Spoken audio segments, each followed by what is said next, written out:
Assalamualaikum warahmatullahi wabarakatuh.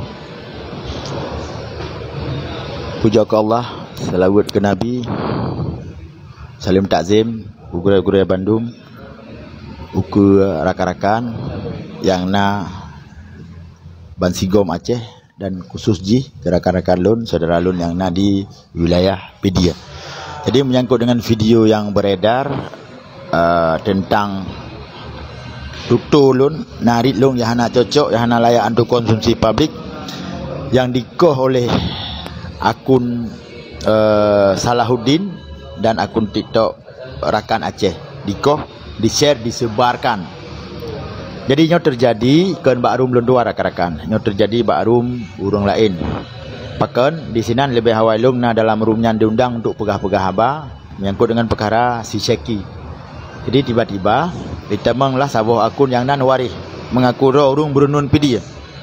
Jadi ditaci lung, ditenak lung, dihujat lung dan difitnah lung. Ikamo dalam pegah habanya namun cekak si ke masalah si putra salah sidro anak syuhada Aceh yang kedua tahun lumpuh dalam tika. Kita coba tagalang dana baju-baju tapat untuk tabau Banda Aceh bak doktor dan kali tak pegak hubungan dan kana yang bisumangan kalau lebih 2 juta merompak peng. Si warisnya yang mengaku urung berunun Pedia, tapi pak yang nalung dalam rum berangkaso yang pegah tentang si putra dihadang. Hai bijuk peng. Nya tajuk pengnya luncok ke lung dan dipegah lung pajuh peng ni tim 1 juta try kirim legop. Sedangkan masalahnya kali 44 dengan urung kirim Abu Salam di Australia. Mahoi ti waris yang 44. Hai patih tak ji, tetap pegah na luncok.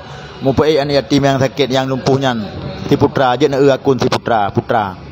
Hana yang bawanya hana nyan fitnah tewari hai patih tetap fitnah lung tina lung bermacam.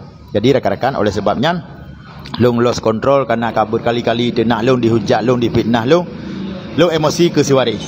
Karena ya babanan Pedia maka ji tebiak kata-kata lun Bandung urung Pedia menan. Ya, jadi nya segetuk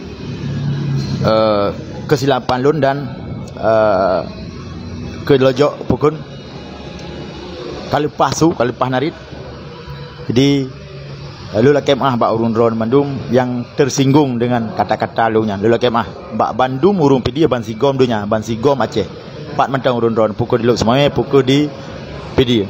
Karena dasar si waris yang pegat persoalan lagi nya. Kan dasar dari lun. Jadi lula ke tulung tetap si waris le ne perempak si waris ne hoilung kena Pedia tiap lunjak. Laginya rakan-rakan. Sehingga tu melalui akun Luduan Imran Pasai lula kemah bak urun ron Bandung. Assalamualaikum warahmatullahi wabarakatuh.